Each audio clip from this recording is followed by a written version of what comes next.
জেবিএসসি English grammar YouTube চ্যানেলে তোমাকে আরও একটি নতুন আলোচনায় স্বাগত। আজকের আলোচনার বিষয় থাকছে অ্যাসার্টিভ সেন্টেন্স অর্থাৎ বর্ণনাসূচক বাক্য। প্রথমে জেনে নেওয়া যাক অ্যাসার্টিভ সেন্টেন্স বা বর্ণনাসূচক বাক্য কাকে বলে। যে সেন্টেন্সে কোনো ঘটনা, অবস্থা বা বিষয়ের বিবরণ দেওয়া হয় তাকেই অ্যাসার্টিভ সেন্টেন্স বলে।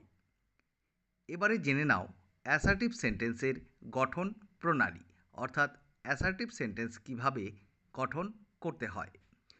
প্রথমে থাকবে কর্তা প্লাস ভার্ব প্লাস অন্যান্য প্রয়োজনীয় শব্দ যদি প্রয়োজন হয়, প্লাস বাক্যের শেষে অবশ্যই একটি ফুল স্টপ দিতে হবে।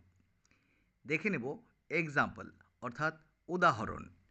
হি ইজ মাই কাজিন, সে আমার কাকাতো ভাই। You are responsible for this, তুমি এর জন্য দায়ী। এবারে জেনে নেওয়া যাক বিশেষ বিষয় অর্থাৎ নোট। কোনো অ্যাসার্টিভ সেন্টেন্স বাক্য যদি হেয়ার, দেয়ার, নো সুনার, হার্ডলি প্রভৃতি শব্দ দ্বারা শুরু হয় তখন সাধারণত বাক্যের কর্তা ভার্বটির পরে বসে অথবা অক্সিলারি ভার্ব ও মেইন ভার্বের মধ্যে বসে। দেখে নেওয়া যাক example. Here is your wrist watch, এখানে তোমার হাত ঘড়ি। Never did he come here, সে কখনো এখানে আসেনি। No sooner had the train left than reach the station, আমি স্টেশনে পৌঁছানো মাত্র ট্রেনটি ছেড়ে দিল। এবারে জেনে নেওয়া যাক অ্যাসার্টিভ সেন্টেন্স কত প্রকার ও কি কি। অ্যাসার্টিভ সেন্টেন্স দুই প্রকার। নাম্বার 1 অ্যাফার্মেটিভ সেন্টেন্স অর্থাৎ হ্যাঁ বোধক বাক্য। নাম্বার 2 নেগেটিভ সেন্টেন্স অর্থাৎ না সূচক বাক্য। প্রথমে জেনে নেব অ্যাফার্মেটিভ সেন্টেন্স কাকে বলে অর্থাৎ হ্যাঁ বোধক বাক্য বা হ্যাঁ সূচক বাক্য কাকে বলে। যে সেন্টেন্সে হ্যাঁ বোধক অর্থ প্রকাশ করে তাকেই অ্যাফার্মেটিভ সেন্টেন্স বা হ্যাঁ বোধক বাক্য বলে। দেখে নেব এক্সাম্পল অর্থাৎ উদাহরণ। We are playing football, they are going to school, Rahim is reading a book. এবারে জেনে নেওয়া যাক নেগেটিভ সেন্টেন্স অর্থাৎ না সূচক বাক্য সম্পর্কে।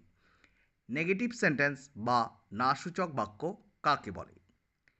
যে সেন্টেন্সে না বোধক অর্থ প্রকাশ করে তাকে নেগেটিভ সেন্টেন্স বা না বোধক বাক্য বলে।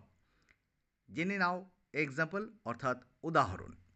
হি is not reading a book, they are not playing football, she is not going to school. এখানে প্রথমের সেন্টেন্সটিতে কি বলেছে, he is not reading a book, সে বই পড়ছে না। সেকেন্ড অর্থাৎ দ্বিতীয় সেন্টেন্সে বলেছে they are not playing football, তারা ফুটবল খেলছে না। তৃতীয় সেন্টেন্সে বলেছে she is not going to school, সে বিদ্যালয়ে যায়নি বা যাচ্ছে না। এই ছিল আজকের আলোচনাটি। সঙ্গে থাকো, ফিরে আসছি এই ধরনের পরবর্তী আলোচনা নিয়ে। আলোচনা শেষে ছোট্ট অনুরোধ, চ্যানেলে যে সকল নতুন শিক্ষার্থী বন্ধুরা রয়েছে যদি আলোচনাটি থেকে সামান্য উপকৃত হয়ে থাকো অবশ্যই চ্যানেলটি সাবস্ক্রাইব করে পাশে থাকা বেল আইকনটি প্রেস করে রেখো পরবর্তী আলোচনাগুলো পাওয়ার জন্য। লাইক, কমেন্ট ও ভিডিওটি বন্ধুদের অবশ্যই শেয়ার করে দিও। সঙ্গে থাকো, ফিরে আসছি পরবর্তী আলোচনা নিয়ে।